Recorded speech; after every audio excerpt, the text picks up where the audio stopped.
저번 주에 연결해서 로마서를 주일날 복음의 교과서 그러면 로마서입니다. 그래서 로마서를 우리가 같이 말씀을 쭉 이렇게 한 구절 한 구절 강해를 하는 시간이 되었으면 좋겠습니다. 여러분, 복음이 능력이라고 여러분들이 한번 느껴보신 적이 있으십니까? 내가 믿는 복음 대신 예수님이 능력인가 한번 생각해 보신 적이 있냐 이 말입니다. 복음이 나를 바꾸고, 복음이 가정을 바꾸고, 복음이 사회를 바꾸고, 복음이 국가까지 바뀌는 것을 우리가 역사적인 교회사를 통해서 지금도 우리가 많이 경험을 하게 됩니다. 자, 오늘 본문에 읽은 말씀을 보면 복음이 세상을 바꾼 능력을 잘 설명해 주고 있는 말씀입니다. 오늘 여러분 읽으셨죠? 우리 이 말씀을 통해서 복음이 얼마나 대단하면 세상을 변화시켰을까? 바울이 설명하고 있는 내용이 오늘 본문의 8절부터 17절에 있는 말씀입니다. 우리 한번 말씀으로 한번 깊이 한번 들어가 봤으면 좋겠습니다. 자, 먼저 바울이 뭐라고 말을 하느냐면 하나님께 감사하는 마음을 먼저 하나님께 내가 감사하다라고 말씀을 하는데, 자, 우리 한번 8절을 한번 읽어보도록 하겠습니다. 다 같이 읽습니다. 시작. 먼저 내가 예수 그리스도로 말미암아 너희 모든 사람에 관하여 내 하나님께 감사함은 너희 믿음이 온 세상에 전파됨이로다. 따라서 하겠습니다. 내 하나님께 감사함은, 하나님이 바울을 통해서 나는 하나님께 감사하고 싶다. 로마 교인들에게 바울 서신 편지를 탁 쓰면서 내가 너무 감사해. 왜 감사한 줄 아니? 그래서 감사에 대한 내용을 여기에 1절 말씀에 얘기를 하는데, 이 로마 교회 성도들이 얼만큼 영향력을 줬느냐 하면 여기 하반절에 나와 있습니다만은 너희 믿음이 온 세상에 전파되었다. 너희들이 지금 로마 교인들 여러분들의 믿음이 온 세상에 쫙 전파되었다고 말하고 있습니다. 그럼 이 말이 무슨 말이냐? 여기서 온 세상은 전체 세계를 말하는 건 아닙니다. 단지 여기서 세상을 말하는 것은 원문에 보면 뭐를 말하느냐 하면 당시의 세계를 제패한 로마 제국을 말합니다.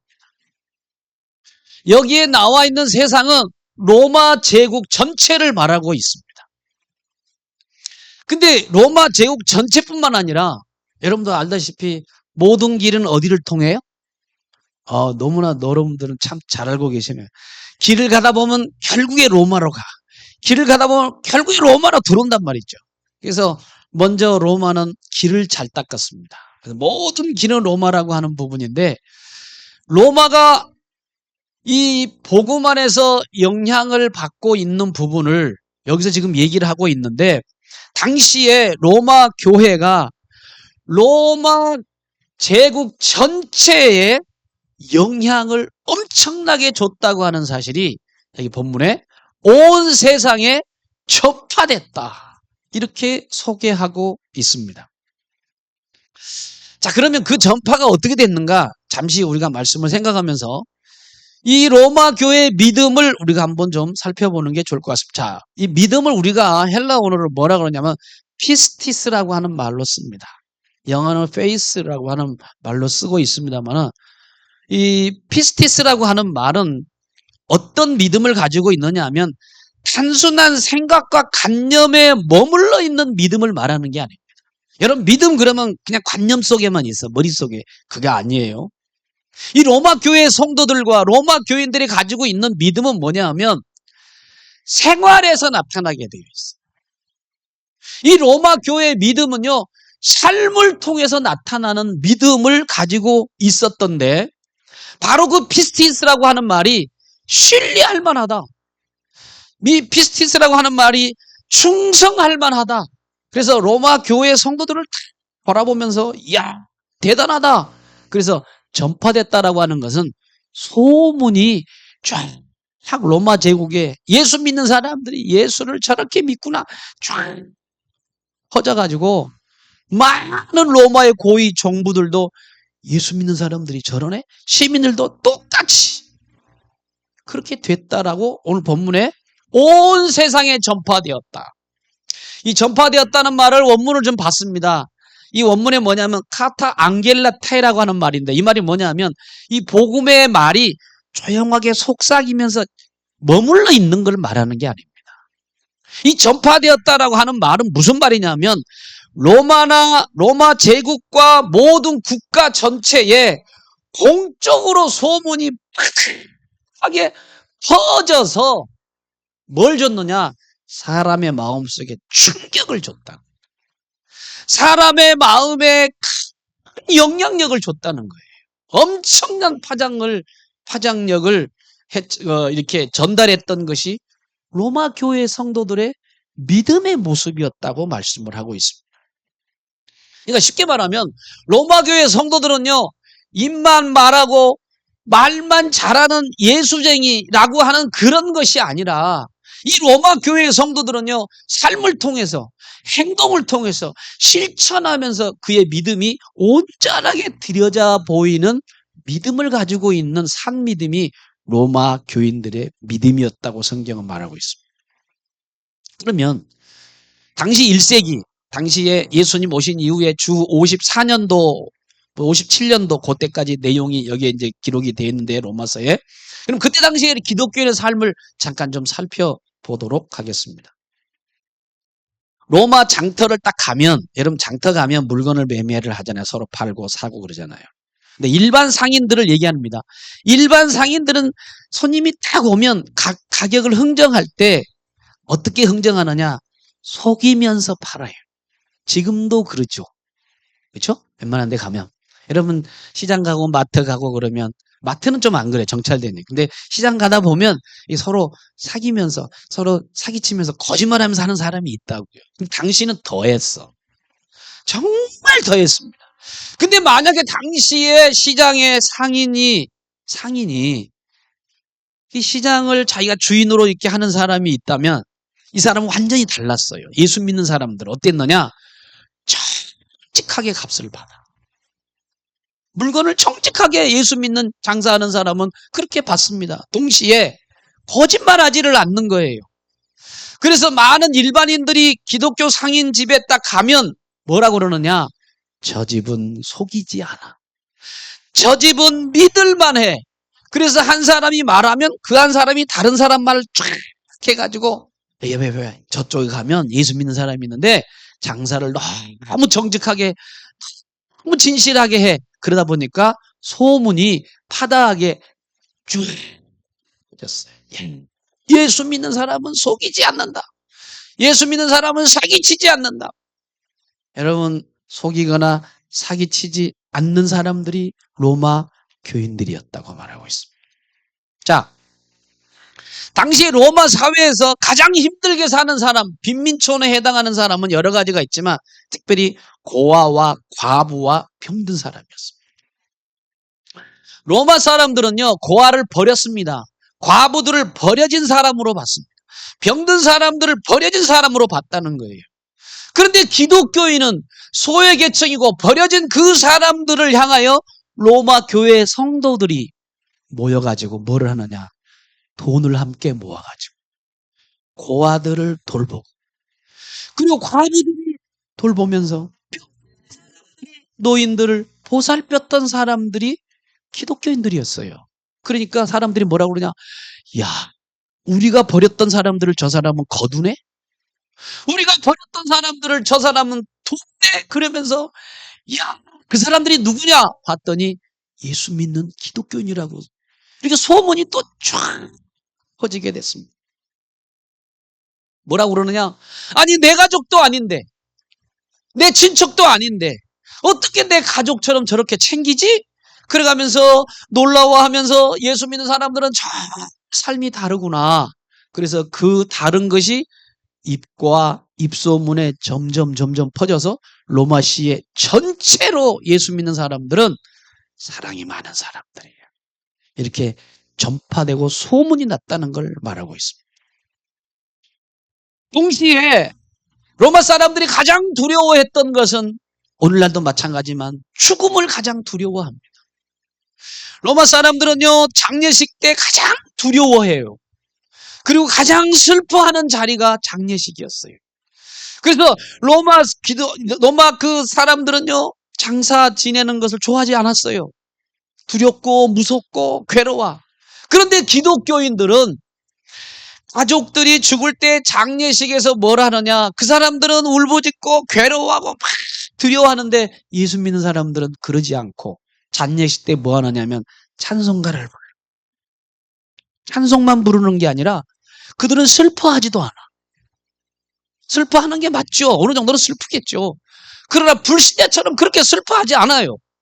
동시에 그들은 오히려 그 죽음 앞에서 소망과 희망을 전달하는데 이렇게 전달을 했습니다. 여러분, 죽음이 끝이 아닙니다. 여러분, 우리도 주님과 같이 반드시 부활할 텐데 여러분, 죽음을 두려워하지 마십시오. 그러면서 그 사람들에게 두려워하지 않는 확실한 믿음을 사람들에게 보여주니까, 와, 어떻게 우리는 죽음이 두려운데 사람은 죽음을 두렵지 아니하지? 그럼 주변 사람들이 그 모습을 보고 충격을 받고 감동을 받게 되었다고. 누구냐? 그리스도인입니다. 이렇게 얘기를 했다고 하는 사실입니다. 동시에 로마 제국의 전체 전염병이 퍼지면 약이 없어가지고 사람들의 전염병에 걸리면 고칠 수가 없다 보니까 로마 사람들은 어떻게 했느냐? 가족이라 할지라도 병이 걸려가 전염병에 걸리면 가족들도 다 가족들을 버리고 도망갔대요. 당시에. 왜? 죽으면 끝나니까. 자기 가족 중에 누가 전염병이 걸리면 우리 도망가자. 그래가지고 다 가족을 버리고 가는데 로마 교회 성도들은 어떻게 했는가? 버리고 간 가족들을, 버리고 간 전염병에 걸린 사람들을 데리고 와가지고 그 사람 곁에 찾아와서 뭐를 하느냐? 치료해주고. 그리고 그 사람이 전염병에 걸렸는데 내가 치료하다가 나도 뭐 할 수 있어요? 전염이 될 수 있잖아요. 그 전염이 되면 같이 죽는 모습을 봤습니다. 아니, 어떻게 저럴 수가 있을까? 어떻게 전염병에 걸리면 다 도망가고 가족들까지 심지어 도망가는데 저 그리스도인들은 같이 가서 그들의 삶과 함께 나누며 병이 옮으면 같이 죽을까? 그래서 로마 사람들이 충격을 받았습니다. 뭐냐? 저 그리스도인들은 자기 목숨보다도 사랑을 택하는 사람이야. 이럴 정도로 정말 좋은 평가를 받았던 사람들이 그리스도인이었다.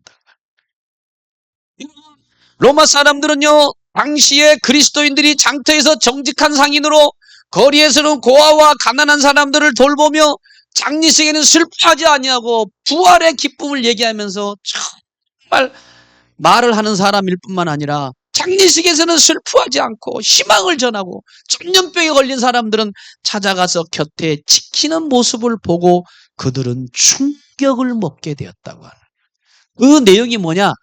8절 말씀. 저희들의 믿음이 살아있는 믿음이 온 세상에 전파되었다. 여러분,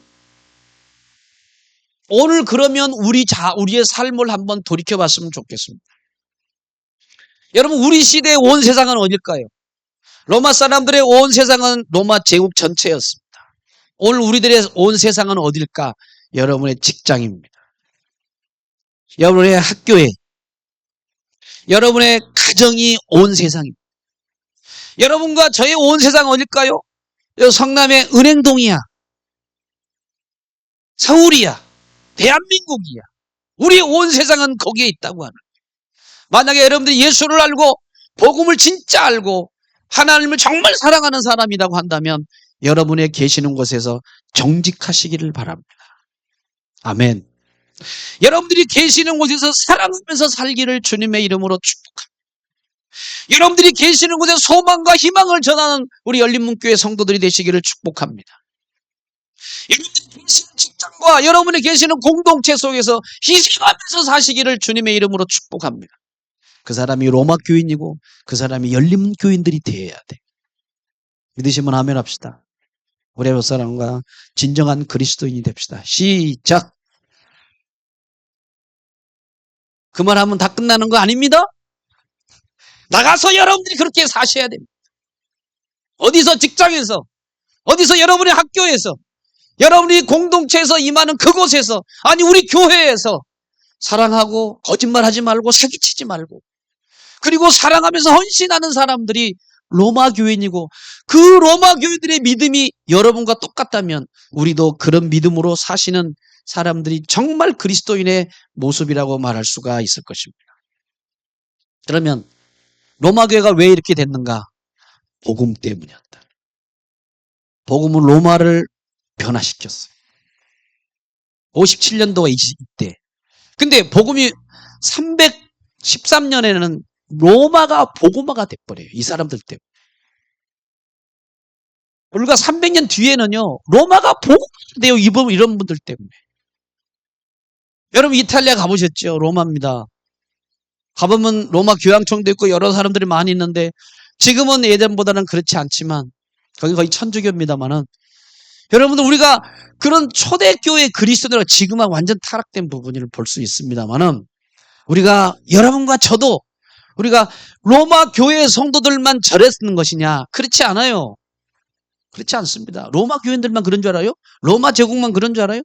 지금으로부터 120년 전 한 젊은이가 우리 조선의 부패한 정치와 외세의 침략을 보고서 이런 마음을 가졌습니다. 이대로 조선은 망한다. 1800년도 그랬어요. 이대로 가면 우리 조선은 망한다는 위기의식을 가지고 1896년도에서 1898년까지 독립협회를 활동을 하기 시작했습니다. 우리나라가 힘을 가져야지. 독립협회 활동하고 입헌 군주제와 의회 설치와 민권을 확대하는 것을 주장했어, 이 사람이. 이 젊은 청년이. 근데 이 과정에서 당시에 1800년도 고종 황제가 있었는데, 고종의 절대 군주제를 반대하는 태도를 보였던 이 젊은이가 있었습니다. 근데 그 모습을 보고, 야, 이거 왕을 반대하는구나. 왕권을 도전한다. 그래가지고 1899년도 체포되어가지고 1905년까지 투옥된 사람이 있었습니다. 왜? 고종 황제의 왕권을 비판한다는 것 때문에. 그 사람이 누구냐면 이승만이라는 사람이었어요. 제가 한성 감옥입니다. 여러분 모습 보십시오. 또 다른 한 모습을 보시겠어요? 함께 감옥에 갇혔던 사람의 모습이 여기 등장하고 있습니다. 여러분 1800년도에 우리나라는요, 이런 말 하면 좀 그렇지만 완전히 거지 나라였어요. 암흑이 가득 찬 나라. 옷 보세요. 죄수들을 입고 있는 사람. 세수도 못하고 머리는 이들이 많고. 오죽하면 성경에 우리나라 와가지고 이런 나라에 하나님이 나를 보내셨냐? 우리나라요, 술, 담배, 그리고 여자들 노름, 너무 정말 우상숭배에 쩌들은 이 가난한 나라, 이 나라, 이 젊은 청년이 정말 나라를 좀 잘 사는 나라, 그리고 우리나라가 정말 이대로 망한다라는 생각을 가지고 고종 황제를 왕권을 비판했다는 것 때문에 한성 감옥에 들어갔어요. 나이가 몇 살이냐? 24살의 젊은 청년이었습니다. 이 감옥에 대한 내용을 들어보니까요, 콜레라가 그때 너무 창궐해가지고 80명, 90명, 100명이 막 한꺼번에 감옥 안에서 죽어간 사람들이 굉장히 많았다고. 약이 없으니까. 위생은 형편없었고, 두 손은 이 청년이 두 손에 착고에 묶여 있었어요. 손을 마음대로 움직일 수가 없었어요. 매일매일 고민하고 콜레라 병을 통해서 죽어가는 사람들이 너무너무 많았어요.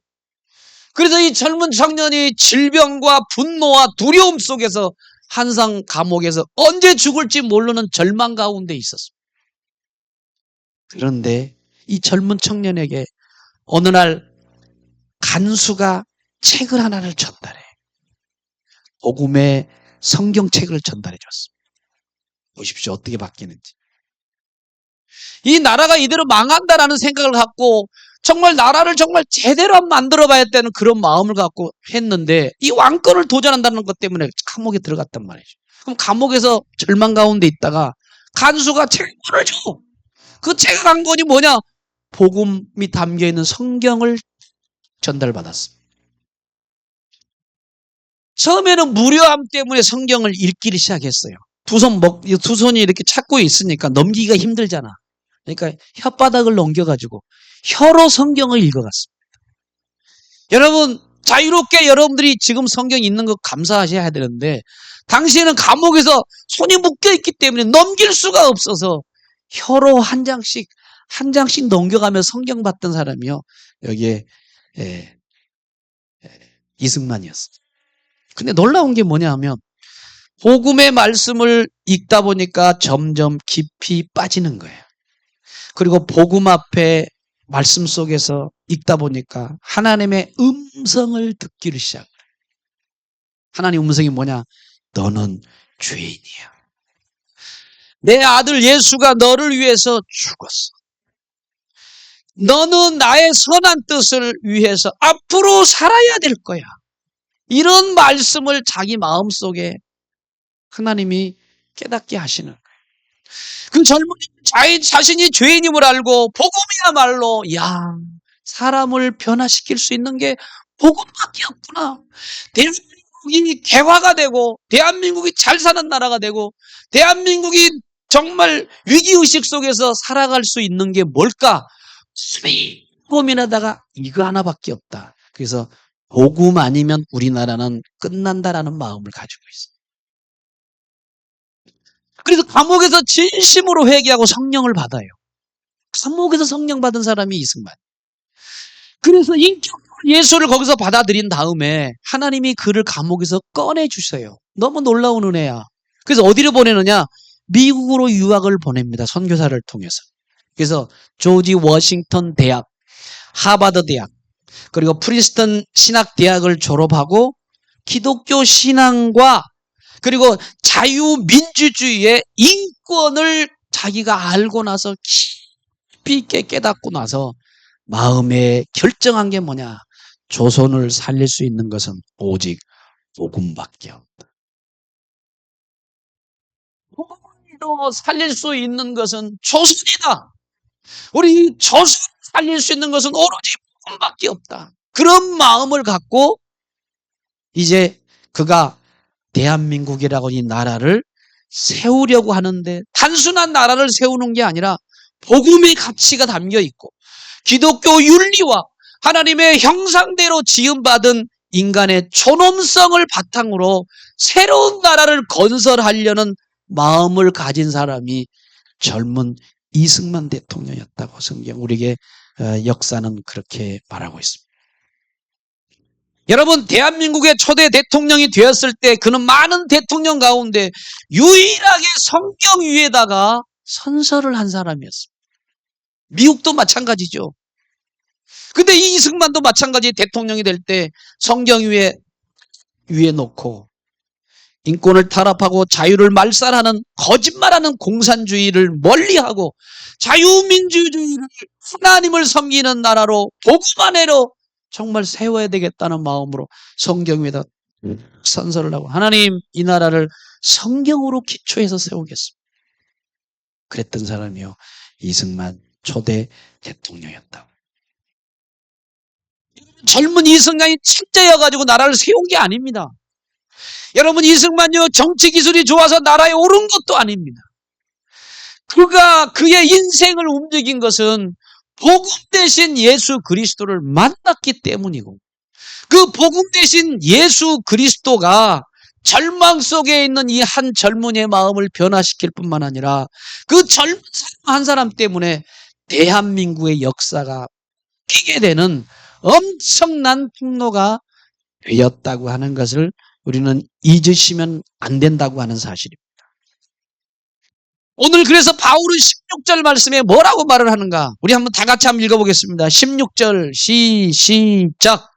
내가 복음을 부끄러워하지 아니하노니 이 복음은 모든 믿는 자에게 구원을 주시는 하나님의 능력이 됨이라. 따라서 하겠습니다. 하나님의 능력이 됨이라.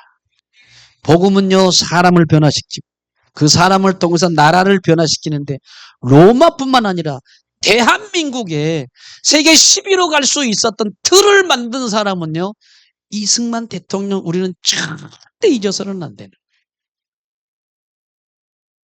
왜? 복음이 그 사람에게 능력을 주어서 본인을 변화시킬 뿐만 아니라 대한민국 자체를 뭐로 만들기 원했느냐? 교회로 만들기 위해서 기독교 국가로 만들려고 했던 사람이 이승만이었다고 하는 거예요. 여러분, 이승만 한 청년에게만 역사한 게 아닙니다. 복음은. 여러분, 복음은 지금도 여러분과 저에게 동일하게 능력으로, 하나님의 능력으로 역사할 수 있다는 거예요. 믿으시면 아멘 하겠습니다. 아멘. 복음은요, 사람을 변화시키는 능력, 사람을 정말 하나님의 사람을 혁명적인 놀라운 능력이 복음이라고 하는. 자, 두 번째로 바울은 뭐라고 말하는가? 이렇게 말하고 있습니다. 바울은 로마 국가와 시민들에게 생활을 통해서 복음에 영향력을 끼쳤던 로마 교인들을 만나보고 싶어 했어요. 바울은요, 이런 놀라운 소식과 놀라운 소식을 전파하면 소문이 이렇게 막 이렇게 점차적으로 확장되는 그 역할을 주역이 누구냐? 로마 교인들인데 이 로마 교인들을 향하여 만나보고 싶다고 말하고 있습니다. 자, 우리 한번 11절 한번 같이 한번 읽어보겠습니다. 시작. 간절히 원하는 것은 어떤 신령한 은사를 너희에게 나누어줘 너희를 견고하게 하려 함이니 12절 시작. 이는 곧 내가 너희 가운데에서 너희와 나의 믿음으로 말미암아 피차 안위함을 얻으려 함이라. 잘 들어보세요. 여기 보니까 성도들을 만나보고 싶어해. 왜 만나보고 싶어 했을까요? 와, 대단하다. 너희들이 로마 전체에 이렇게 놀라운 영향력을 끼쳤냐? 내가 너희를 정말 만나보고 싶다. 너 보고 싶다. 두 번이나 반복하면서 내가 가고 싶다 이렇게 말씀을 했어요. 그러면 왜 이렇게 가고 싶다고 얘기를 했는가? 로마 여행하고 싶어서 그랬을까요? 여러분 로마 가고 싶죠? 이탈리아. 가고 싶잖아요. 여러분 바울이 관광 구경하고 싶어서 가고 싶다고 그랬을까요? 그렇지 않습니다. 여기 본문의 내용을 보면 12절에 11절에도 말합니다만 신령한 은사를 나눠준다고 그랬는데 여러분 신령한 은사는 뭐 성령의 역사 그런 걸 얘기하는 게 아니라 신령한 은사라고 하는 것은 믿음의 교제를 말하는 거예요. 교제. 따라합시다. 믿음의 교제. 그리고 12절 말씀에 이렇게 말합니다. 이는 곧 내가 너희 가운데 너희와 나의 믿음을 인하여 피차 안위함을 얻으려 한다. 피차 안위함. 여러분 피차 안위하려 한다는 말을 원문에 보니까 파라칼레오라고 하는 말을 썼는데 이거 단순한 위로 말하는 거예요. 아, 얼마나 고생 많아? 이게 아니에요. 전화하고 힘드네. 아유 기도할게. 딱 끊어. 그다음 아무것도 생각도 안 해. 그게 아니에요. 여기서 파라칼레오라고 하는 말은 뭐냐 하면 일단은 가야 돼. 그래서 가고 싶은 거야. 로마 교인들의 현장에 보고 싶은 거야. 가야 돼요. 가서 뭐 하느냐? 서로 격려해주고 서로 세워주고 서로 북돋아주면서 현장에 갔던 것을 여기에 성경에 우리에게 말씀을 하고 있습니다. 가고 싶은 거예요. 가고 싶은 거. 그러면 실제적으로 어떻게 피차 서로 격려했을까? 사실 이렇게 했습니다. 바울은요. 피차가 정말 중요해요. 여러분 성도 혼자 잘하서는 거 아니거든. 같이 해야 되는데 피차라는 말은 같이 하는 겁니다. 근데 어떻게 격려를 했을까? 바울은 로마 성도들에게 먼저 어떻게 했느냐? 로마서를 썼어요. 교리적으로 신앙을 든든히 세워주려고. 로마서를 여러분 읽어보면 교리적으로 뭘 얘기하느냐? 믿음으로 의롭게 되는 것이 무엇인가? 그 방법을 우리에게 알려줄 뿐만 아니라 어떻게 은혜 안에 살까? 그거를 알려줄 뿐만 아니라 어떻게 육체의 인도를 받지 않고 성령의 인도를 받을까? 이거를 가르쳐주는 게 로마서거든. 그래서 이분이 교리적으로 든든하게 세워주기 위해서 가고 싶은 거예요. 가고 싶은 거야. 동시에 그분들과 함께 만나가지고 하나님의 말씀을 서로 나누고 한 주간 동안 하루 동안 있었던 삶을 나누고 믿음으로 간증하기를 원하는 것이 바울이 로마 교인들에게 나누려고 하는 피차 안위함의 모습이었어요. 그러면 로마 교인들은 반대로 바울에게 어떻게 피차 안위할까?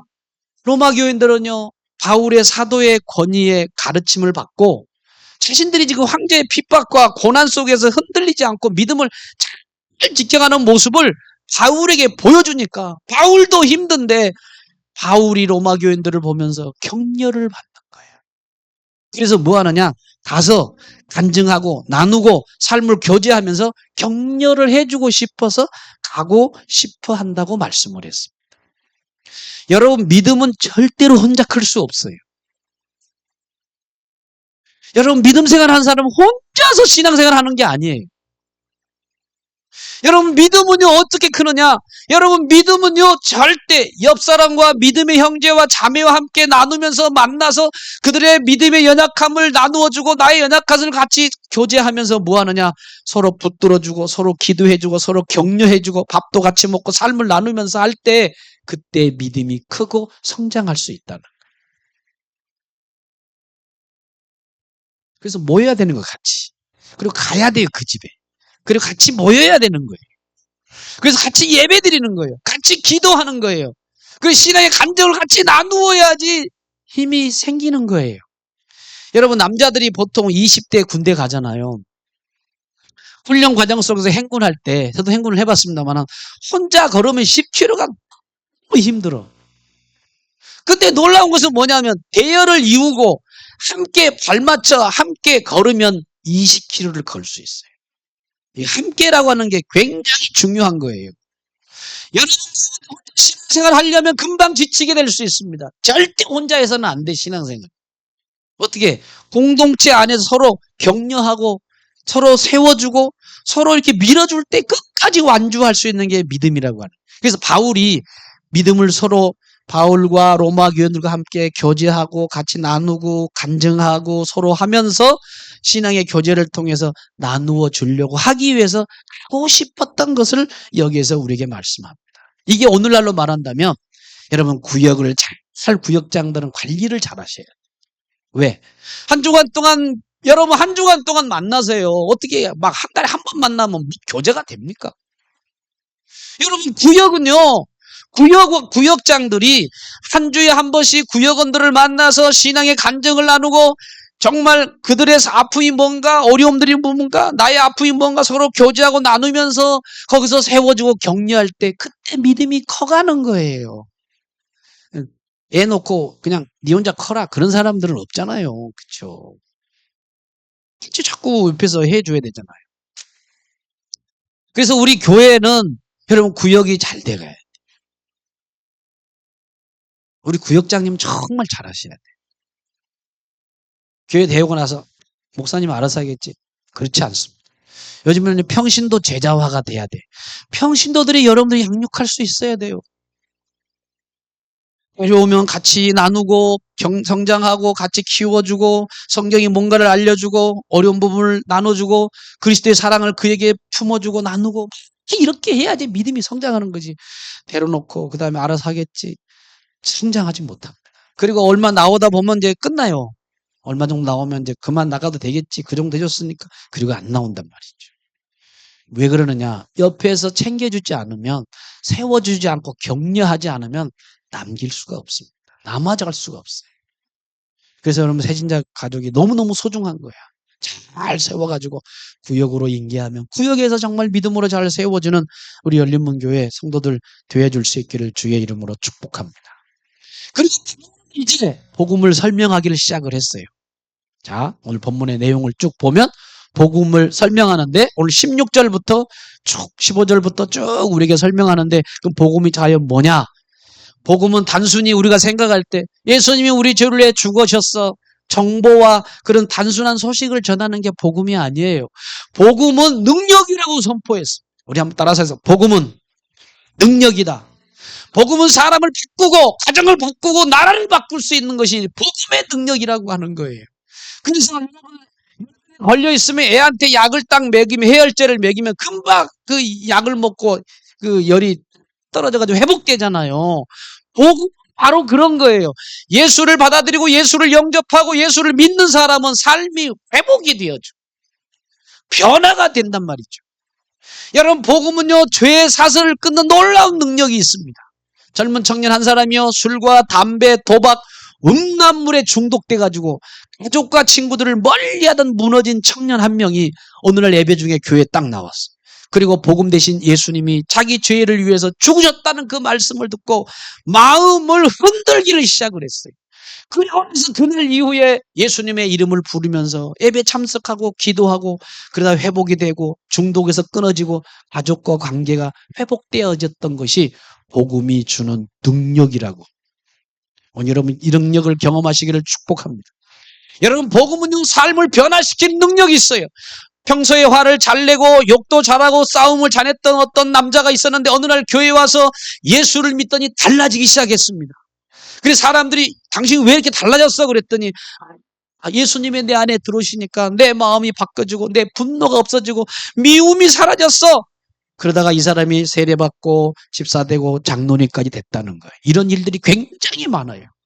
여러분 복음은요 사람을 변화시키는 능력이 있습니다. 동시에 복음은요 사람을 하나 되는 놀라운 능력을 가지고 있다는 거예요. 여러분 바울 시대에 유대인과 이방인은 원수였습니다. 이방인들은요 유대인들이 이방인들을 사람 취급을 안 했어요. 유대인들은 이방인들을 어떻게 했느냐 지옥불에 뗄감으로 생각을 했어요. 여러분 지금 이스라엘 사람 보세요. 그 사람들은요 유대인들 제외하고 모든 사람들이 잘못했을 때는 그냥 때려서 다 죽여버립니다. 왜 그러냐? 지금은 뭐 나라가 조금해서 살려고 하는 부분이지만 그 마음속에는 이는 이, 누는 누, 이런 적대적인 감정을 가지고 있거든요. 근데 이분들이 마음속에 유대인들 가운데 예수님을 받아들인 사람들이 변화가 생기는데 이방인들을 원수같이 여겼는데 안 그래요. 여기 로마 교인들 중에. 유대인들이 예수님을 믿으니까 원수 관계가 복음을 받아들이고 복음을 믿다 보니까 교회에 같이 참여하는 한 형제고 자매로 변화가 됐다는 거예요. 여러분 오늘날에도 복음을 통해서 부자와 가난한 사람, 배운 사람, 배우지 못하는 사람들이 다 같이 예배 참석하고 기도하고 사랑으로 하는 하나가 되는 공동체가 된 것은 복음이 가지고 있는 능력이라고 하는 사실입니다. 여러분 대한민국 초창기에는요 남자와 여자 같이 예배 안 드렸어요. 남자 들어가는 문이 따로 있고 여자가 들어가는 문이 따로 이렇게 있었어요. 그리고 여러분 우리나라의 양반 쌍놈의 그게 분명했습니다. 쌍놈들은 사람들을 취급하지 않을 정도로. 그러나 복음이 탁 들어오니까 쌍놈 천민들이 정말 교회 안에서 서로가 형제 자매가 돼가지고 아름답게 하나가 될 수 있었던 것은 복음의 능력이라고 하는 거예요. 따라서 복음의 능력. 여러분 복음은요 머리로 아는 지식이 아니에요. 복음은 마음을 열고 삶을 살아갈 때 죄에서 자유가 되고 삶이 변화되고 고난 속에서 흔들리지 않는 소망을 갖게 되고 서로 하나 되는 기적을 만드는 게 복음의 능력이라고 하는 것을 여러분 기억하시면서 여러분의 삶 가운데 복음의 능력을 실제로 경험하는 우리 모든 열린문교회 성도님 될 수 있기를 주의 이름으로 축복합니다. 기도하겠습니다.